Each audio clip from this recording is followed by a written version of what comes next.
Como nós já ouvimos, o texto de hoje veio de Lucas capítulo 2, de versículos 1 a 9. Encorajo você a manter esse texto aberto. Se você já anotou, na semana passada começamos uma série de mensagens sobre o advento, a primeira vinda do Senhor Jesus. Temos a segunda vinda, quando Ele virá para resgatar a sua igreja. Mas nesse momento, nessa ocasião do ano, nessa época do ano, estação do ano, estamos celebrando seu nascimento.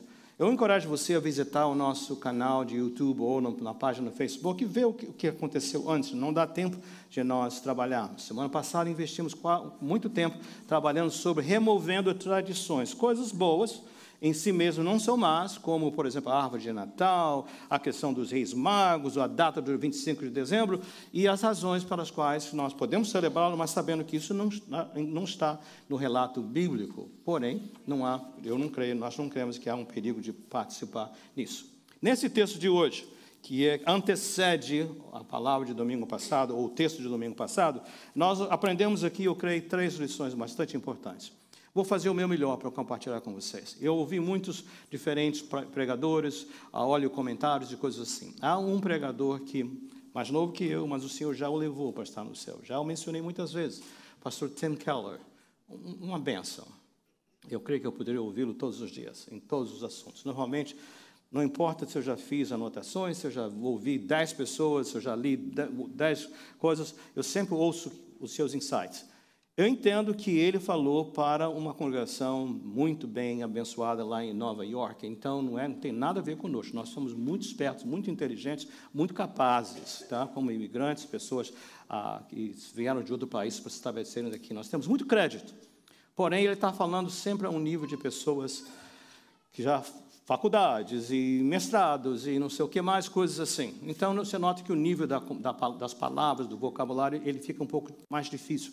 Mas se você puder, ele tem um site chamado Gospel in Life, o Evangelho na Vida, gospelinlife.com, só isso, gospelinlife.com, você escolhe ali Natal, Tim Keller, Lucas 2, tem uma mensagem chamada The Birth of Jesus, o nascimento de Jesus. Olha, me fez uma bênção enorme. Eu tive que ouvir talvez umas 5, 6 vezes até que eu pudesse captar a profundidade, como Deus usou esse Senhor. Queria dar crédito, porque eu quero... Alguns desses pontos que vamos falar hoje são influências desse homem de Deus. Ele é conhecido da nossa igreja. A primeira vez que eu conheci foi em 1989, quando nós estávamos na Ann Street. Eles foram lá nos fazer uma visita, né? Ele já esteve na nossa igreja como um presbitério, muitas vezes aqui, né, participando conosco. Mas o Senhor o aproveu levá-lo para a glória mais cedo. Então, o que é que nós aprendemos? 3 lições. Primeiro, fato. Fato. Jesus nasceu. Nós vamos trabalhar isso, porque às vezes a gente sabe aqui na mente, mas no nosso maneira de viver, parece que isso não aconteceu, né? Fato, Jesus nasceu. Fato, segundo ponto. Jesus nasceu para lidar com as trevas. E nós vamos desenvolver isso.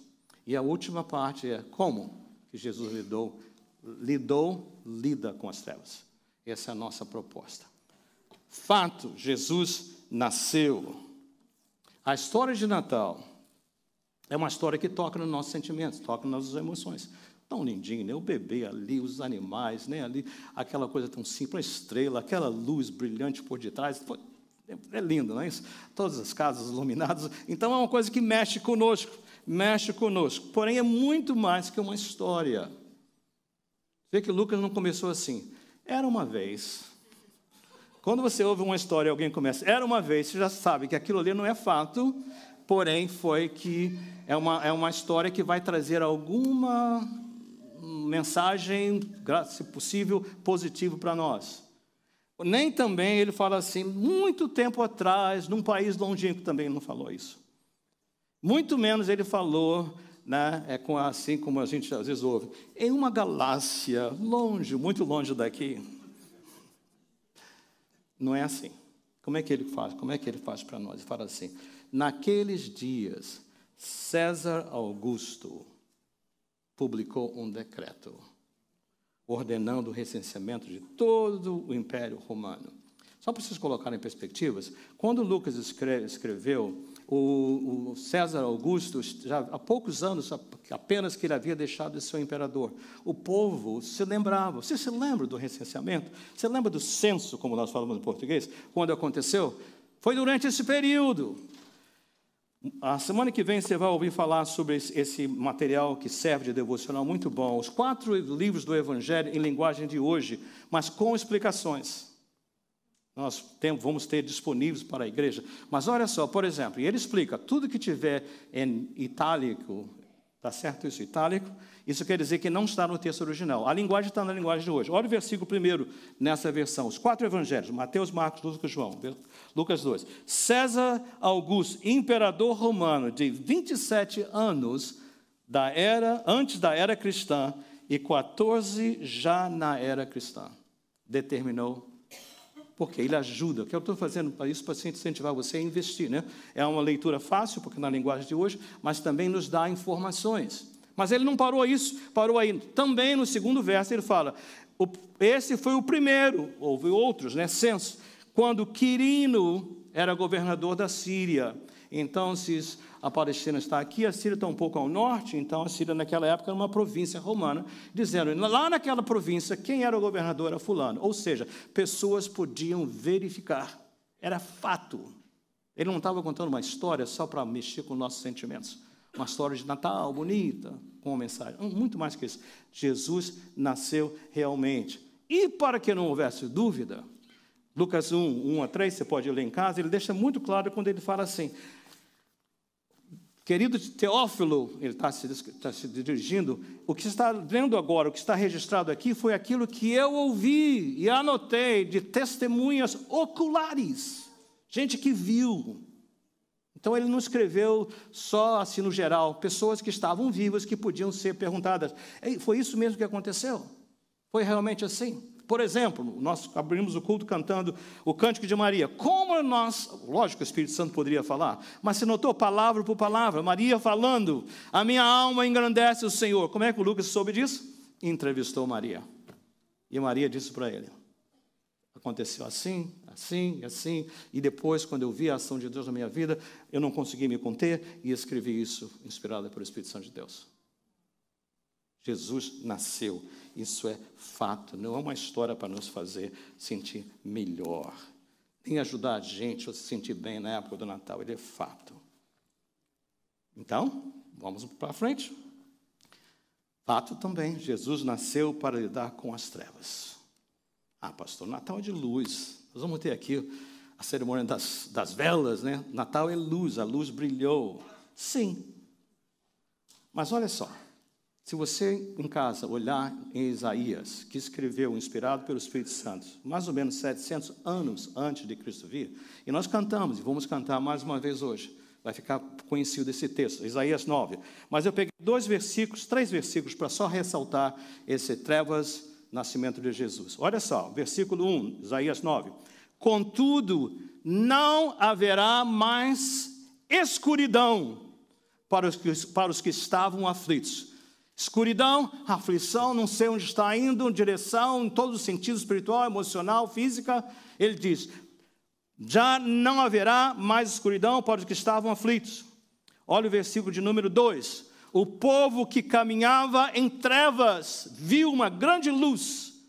E sobre os que viviam na terra da sombra da morte, lá o Salmo 23 fala, ainda que eu ande pelo vale da sombra da morte, nós sabemos que morte é um perigo sempre presente, é uma ameaça sempre presente em nossas vidas. Ele está dizendo, para os que caminhavam em trevas na região da sombra da morte, raiou uma luz. E só para não haver dúvida, por quê? Por que a luz raiou? Por que as trevas foram dissipadas? Versículo 6, mesmo capítulo. Porque um menino nos nasceu, um filho se nos foi dado, e o governo está sobre os seus ombros, e vocês já sabem, vou pedir a vocês que digam, e ele será chamado o quê? Maravilhoso, Deus forte, Pai da eternidade, Príncipe da paz. Notaram isso? Tremendo, e nós cantamos, vem desse aí, ele, né? Aliás, gente, uma palavra só de orientação. Maravilhoso e conselheiro são dois adjetivos bons e com certeza se aplicam a Jesus. Porém, o original é maravilhoso conselheiro, um título só. Um conselheiro extraordinário. Ele é maravilhoso e ele é conselheiro. Porém, a ideia é que ele vem junto. Então, seria maravilhoso conselheiro, 1, Deus forte, 2, Pai da eternidade, 3, Príncipe da paz, 4. Esse é o nosso Jesus. E no texto de hoje, nós também vimos, né? Versículos 8 fala assim: pastores que estavam no campo próximos, e durante a noite é o quê? Escuro, não é isso? Durante a noite, tomavam conta dos seus rebanhos. E versículo 9, e aconteceu que o anjo do Senhor apareceu-lhes, e a glória do Senhor resplandeceu ao redor deles. Então a ideia é o seguinte: Jesus nasceu para lidar com as trevas, o profeta fez isso. Aí você pergunta assim: pastor, me ajuda aqui a entender, eu não fiz a conexão ainda, né? Entendi a poesia, a parte poética, mas não entendia isso. Então vamos pensar juntos. Quero compartilhar algumas experiências que eu pedi aos nossos irmãos envolvidos. Não vou falar nome de ninguém aqui. Você não fica tentando adivinhar fulano, beltrano, nada disso. Esquece, só pega a lição, tá? Mas eu pedi autorização a cada um deles para ilustrar essa palavra minha. Porque eu fiquei pensando, ok, Jesus veio para as trevas. E que trevas são essas? Treva da noite? Treva do mundo sem luz? Obviamente que tem uma ideia espiritual. Se você olhar para o mundo de hoje, você concorda que nós vivemos em um momento, aliás, sempre, que há muita coisa ruim acontecendo? Quando a gente lida com uma coisa ruim, a gente administra, o que acontece? Outro mal acontece e vem, às vezes, pior do que acontece, do que nós tínhamos experimentado antes. Vamos olhar aqui, sem fazer tomada de posição política ou de outra maneira. Na escala mundial, alguma coisa muito ruim que está acontecendo. Hamas e Israel. Qualquer jeito que você olhar, tem que doer o nosso coração. E dizer, Senhor, o ser humano, que coisa. Que mais? Ucrânia, Rússia. Quantos anos já são? Se a minha conta está certa, são 3 anos. Imaginou a vida de uma família nesse ambiente? Você não sabe quando um míssil, uma bomba, alguma coisa vai acontecer no próximo momento. Okay. Você se lembra que recentemente, ele vai ser o nosso preletor para o Pine Brook de 2024, aquele missionário no Nepal, João Petrecelli, esteve conosco, ele contou sobre o tráfico de meninas, e como esse ministério tem trabalhado com essa tragédia. E ele me contou para nós, e eu achei só o fato daquelas meninas serem vendidas para o tráfico, né? Prostituição, só isso já me abala. Mas quando ele compartilhou que aquelas meninas não foram raptadas, não chegou ninguém com a força, com a arma e disse, vão levar seus filhos e acabou. Não. Ele disse que a experiência mais amarga que era que os pais vendiam suas meninas. Para não parar aí o mal, a maldade do coração humano, é que muitas vezes, quando resgatadas os meninos, eles traziam-nas de volta para a família, e a família sabe o que fazia? Vendia outra vez. Ao ponto que eles tiveram que criar uma organização, que as crianças não eram devolvidas mais para os pais. Elas eram cuidadas, colocadas em escolas, ensinadas, até que pudessem ter suas próprias vidas. E é graças a Deus que muitas das professoras, conselheiras dessa organização eram ex-meninas que haviam sido resgatadas. Eu estou contando isso para você, não é para estragar o seu dia, nada disso, só para você saber que são apenas exemplos da maldade do coração humano. De guerras a atrocidades como essa. E os tiroteios nas escolas? E parece que agora não é só nas escolas, né? Quando a gente vê as notícias também nos lugares. Você vai a um mall, você vai a um restaurante, está ali com a sua família reunida, de repente entra uma pessoa avariada, não sei, e de repente você vai embora ou não vai, ou deixa para trás um querido seu. Inimaginável. Essas coisas me assustam, elas mexem comigo, mexem com você. Já notou também que sempre, por exemplo, as guerras, né, que estão acontecendo, as duas que eu mencionei, sempre tem as grandes autoridades, os conglomerados, aí as organizações internacionais começam a se reunir, dizem, vamos fazer isso, vamos fazer aquilo e tudo mais. Tem resolvido? Não. E quando é um tiroteio desse, uma coisa terrível, né, uma tragédia, o que acontece? O Congresso dos Estados Unidos, o Senado dos Estados Unidos, a presidência dos Estados Unidos, todo mundo fala, dá declaração, leis são criadas, vamos fazer isso, vamos fazer aquilo, resolve o problema? E por que não? E por que não? Porque o mal tem a sua raiz, não nas guerras, não nos conflitos, não no tráfico. Sabe onde está a raiz do mal, a semente do mal?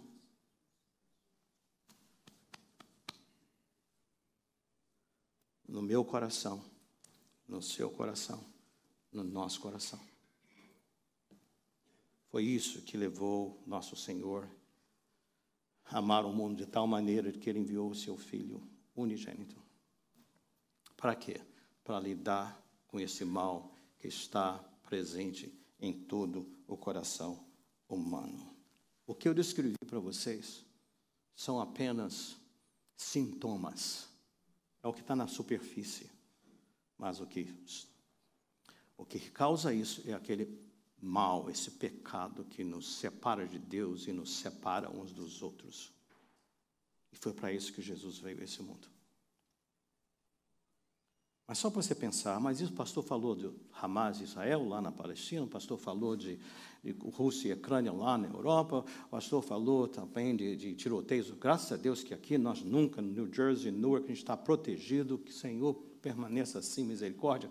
Talvez a gente pensa assim e dismiss it, né? A gente puxa para o lado, porque não me tocou a mim, não tive um familiar, que eu saiba, nós aqui não tivemos um familiar envolvido nisso. Então, eu queria contar algumas coisas que, para mim, são representações do mal, talvez em escala menor dessa violência extraordinária, mas também mal igual. Nossos irmãos às vezes compartilham coisas comigo, né? Essa semana que passou, um dos irmãos estava compartilhando o seguinte: pastor, o mercado de trabalho está apertando muito. Os trabalhos estão parando. E o que acontece é que temos obrigações, e quando somos mandados embora, ou parou o trabalho, né? Alguma coisa assim, né? Não tem o que fazer. Mas ouvi de uma pessoa que tem já a sua equipe de trabalho, e disse: pastor, eu estou com um problema, não é a falta de trabalho. Eu não tenho mais tanta oportunidade, tenho que me sujeitar a pessoas que eu já tenho um pouquinho de reserva, porque eu sei que seu caráter já não é tão seguro. O que acontece? Eu produzi o trabalho, levei a turma, fizemos tudo. Chega na hora do pagamento, o indivíduo vem com uma história de que eu não recebi dos donos, dos developers, então não posso pagar agora, então a minha dívida já está em $25.000. O que eu faço? Eu não posso dizer que não volto, porque se eu disser que eu não volto ao trabalho, eu não vou receber nada. Se eu ficar aqui, e aí? Irmãos, começa a criar uma raiva em mim quando eu ouço um negócio desse, porque na maioria das vezes essas pessoas não são um estrangeiro fazendo conosco. A maioria das vezes, sabe o que está acontecendo? É um conterrâneo fazendo com outro conterrâneo. Pode um negócio desse? Você consegue imaginar um coração humano assim e não pensar? Creio que você está captando isso, né? Só um aviso, nós não precisamos aqui. Lá em Tiago fala o seguinte: os salários sonegados dos trabalhadores clama ao Senhor. Então, não entra nessa. Mas nós temos que reconhecer que isso acontece. E pessoas estão sofrendo, e pessoas do nosso meio. Agora, imagina que você trabalha dirigindo pessoas de um lado para o outro, numa companhia dessas de serviço. E, de repente, você pega aí 3 pessoas, passageiros que vêm, 2 sentam atrás, 1 senta do seu lado, e, de repente, eles te assaltam. Ou pegam você pelo pescoço, você no banco de trás. E aí?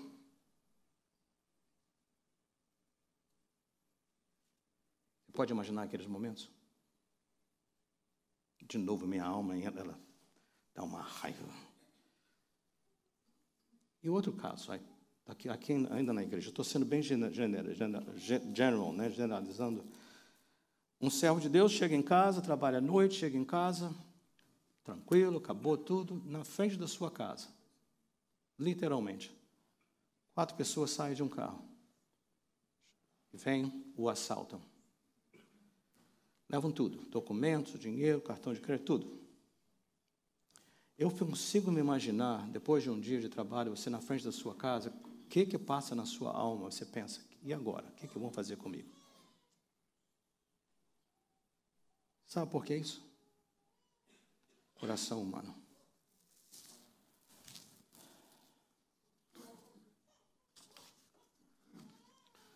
O grande reformador Martinho Lutero, ele escreveu o seguinte, ele falou o seguinte: os nossos corações estão, ele usou um latim, né? Uma palavra em latim, mas ele fala assim, eles estão curvados para dentro, estão empenados. O coração que Deus criou para que fosse um, mas o pecado veio, ele empenou esse coração. Sempre só voltado para si mesmo, sempre só cheio de, vou garantir o que é meu. Ele falou isso. Quando eu ouvi a história desses irmãos, eu fiquei enfurecido. Sabe o que o meu interior fez? Esse seu pastor tão consagrado que é da vida, sabe o que eu pensei? Eu queria poder encontrar esses miseráveis, pegá-los pelos pescoços, bater muito neles. Quando eles estivessem bem machucados aí, chamava a polícia. Você me perdoa de pensar assim? Você concorda comigo que a gente se sente assim? Em níveis diferentes, situações diferentes, talvez não tão dramáticas, tão intensas, né? Então, sabe que eu me dei conta? Apesar de que esse não é o caso, né, de assaltar uma pessoa, não é o caso de roubar um motorista, não é o caso, sabe que eu percebi o seguinte, esse mal, no mesmo nível, está aqui. Porque diante de Deus não tem muita raiva, muito mal ou pouco mal. Diante de Deus tem o quê? Está aqui o pecado. Então eu falei, essa mensagem é para mim. Jesus veio para lidar com as trevas. E para... Primeiro fato, Jesus nasceu, Jesus veio para lidar com as trevas, que é o pecado em nós, no nosso coração. Pergunta, então, para terminar, como Jesus lida com as trevas? Então, vamos lá. O versículo número 6 nos dá algumas informações. Enquanto estavam lá, chegou o tempo de nascer o bebê, e Maria deu à luz o seu primogênito. Envolveu em panos e o colocou numa manjedoura, que é um nome bonito para o lugar, um lugar de alimentar os animais, né? Possivelmente de madeira, possivelmente sujo. Em vez de um bercinho, né? Porque não havia lugar para eles na hospedaria. O que esse texto já nos informa? Ele nos informa logo de saída. Primeiro, Maria, José e Jesus, extremamente pobres. Tão pobres que quando eles chegaram daquela viagem, José não tinha dinheiro para conseguir um lugar, um quarto, com 4 paredes e uma porta, para sua esposa ter os filhos. Pastor, como é que você sabe disso? Porque você sabe que dinheiro fala, não fala? Era esse recenseamento, tinha muita gente, mas quem tem dinheiro, dá jeito, né? Ele teve jeito? Não teve. Além de não ter dinheiro, ele não tinha influência, ele não tinha nome, ele não podia dizer, eu sou fulano de tal. Pobre, sem influência alguma. Outra coisa, nós vemos que ela o envolveu em panos. Que tipo de panos? Simples. E ao invés do berço, onde ele ficou? Ali naquele manjedouro, naquele lugar onde os animais se alimentavam. Só para ter certeza que nós sabemos que Jesus era pobre, mais tarde, quando Jesus já tinha mais que um mês, ele foi levado ao templo para ser circuncidado, equivalente ao nosso batismo infantil dos dias de hoje. E quando Jesus foi circuncidado, era da lei que os pais tinham que levar uma oferta. E podia ser boi, uma ovelha, podia um carneiro, podia ser um cordeiro, né? Podia ser uma coisa mais simples. E lá embaixo estava pombinhas ou rolinhas. Eu nem sei se tem rolinhas nos Estados Unidos, tem? Mas no Brasil tem. E rolinhas é um passarinho pequenininho, né? Você imaginou Maria e José com o filho do Deus vivo vindo para a cerimônia, e aqui estão as duas pombinhas e as suas rolinhas? Você já imaginou aqui a cena da pobreza?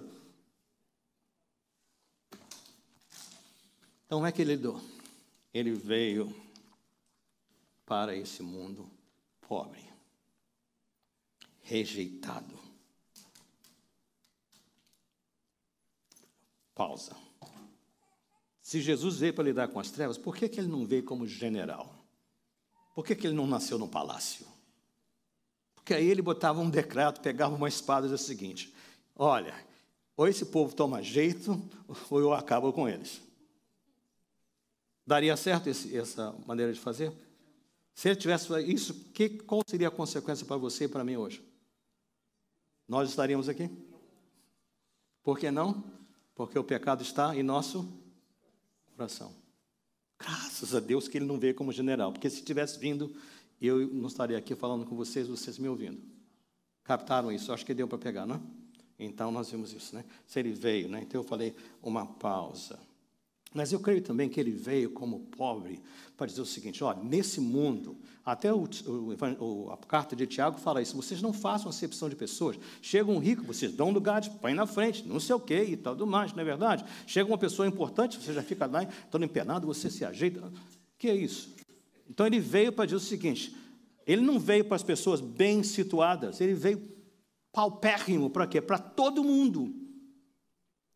Eu oro para que você seja abençoado e que você prospere. Mas você sabe de uma coisa: Jesus veio por você e por mim, não importa se nós somos os mais pobres, dos mais pobres, dos mais pobres.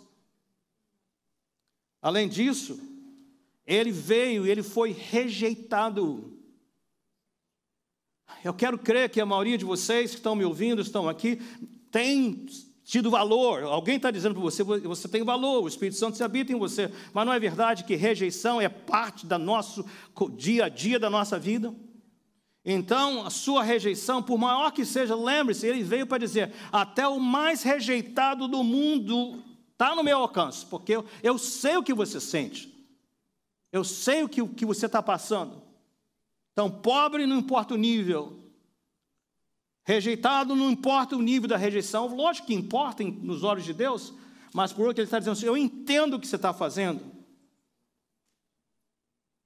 E é assim que ele lida, porque ele vem, o propósito dele é alcançar o coração, o propósito dele é transformar o coração.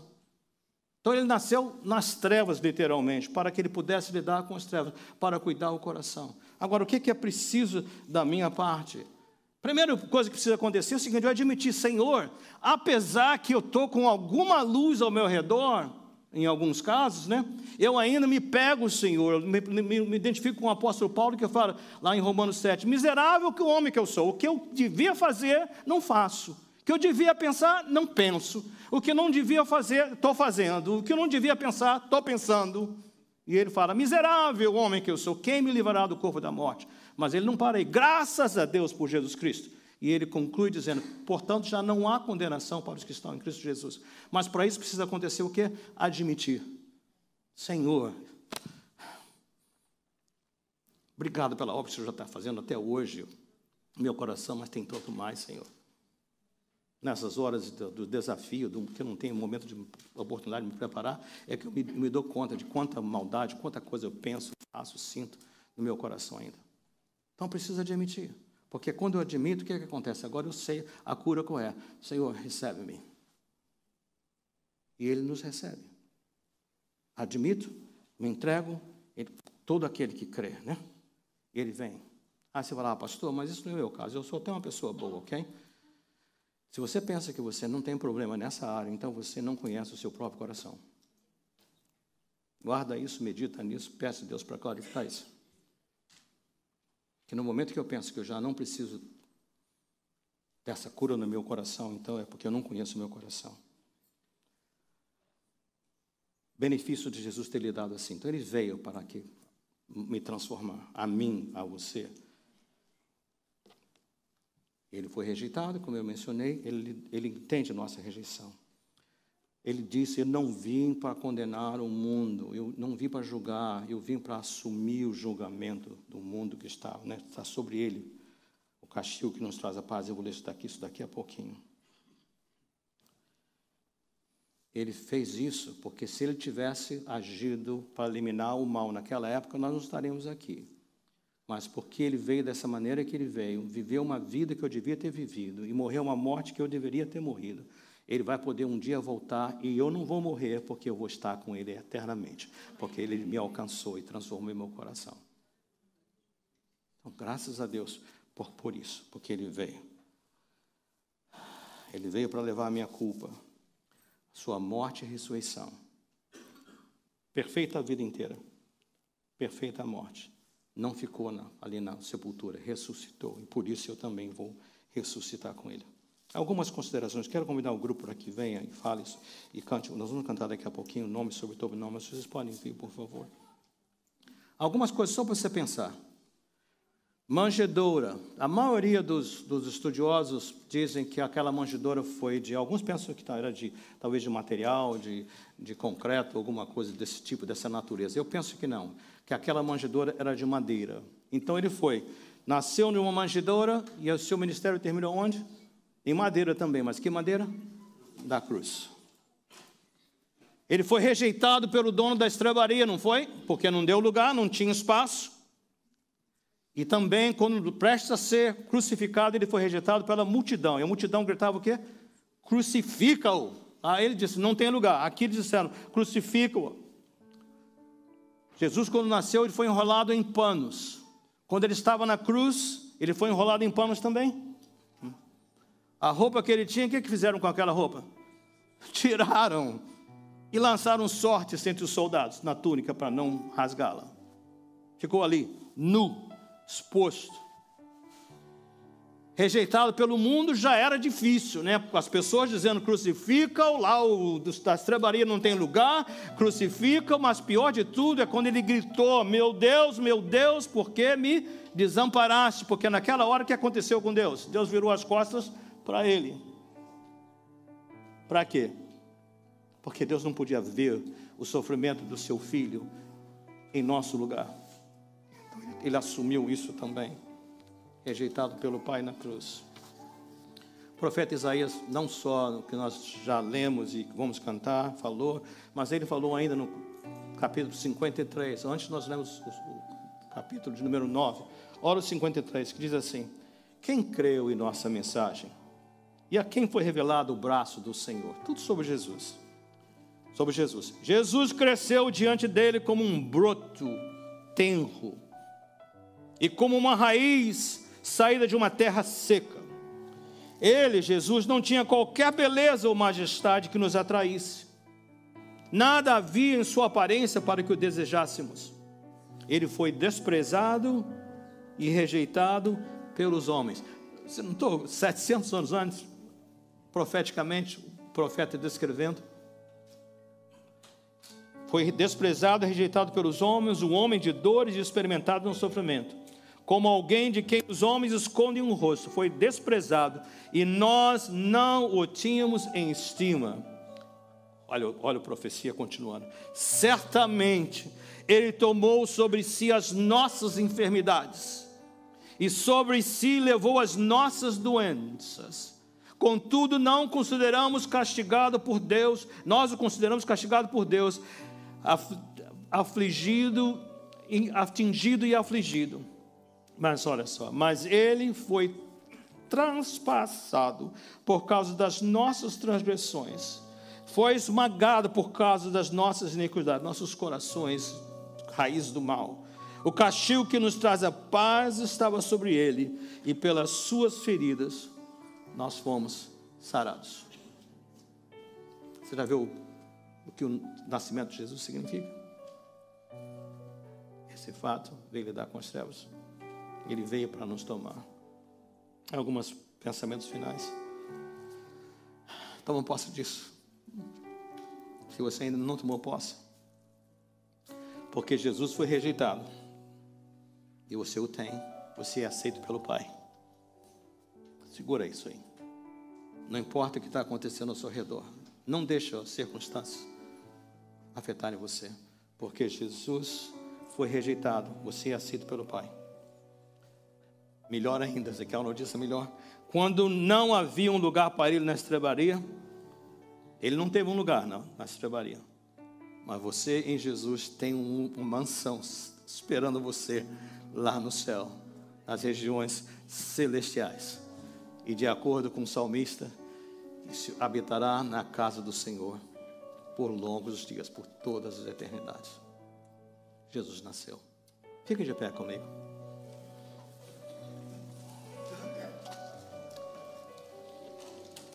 Eu não vou fazer um apelo pedindo para você vir aqui à frente, mas vou pedir, fazer uma palavra a você, pedindo que você feche os seus olhos por alguns momentos.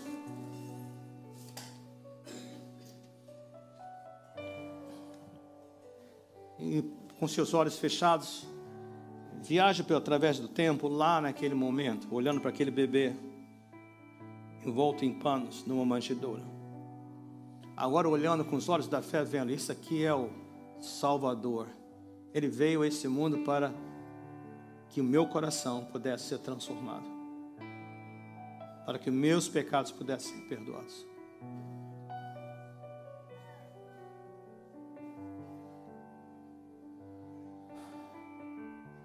Eu creio que quando nós nos colocamos diante do Senhor e oramos e nos entregamos e aí nos derretemos diante dele, é impossível que o Espírito de Deus não nos alcance e comece a acelerar essa transformação no nosso ser.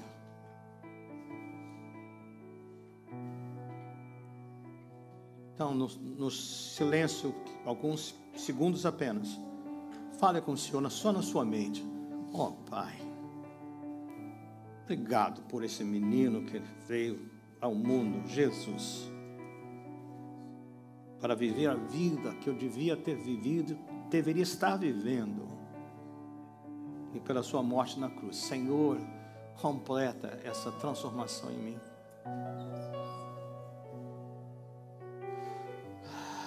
Talvez, Senhor, até a sua volta, com certeza nós não vamos poder impedir as guerras, as atrocidades do mal. Mas, Senhor, nós temos a esperança que um dia, Pai, nós vamos estar juntos com o Senhor. E nunca mais, Senhor, haverá pranto, nem luto, nem dor, nada mais. Porque o Senhor nasceu. Nasceu em Belém, mas nasceu também no meu coração. É minha oração, nossa oração, em o nome de Jesus. Amém.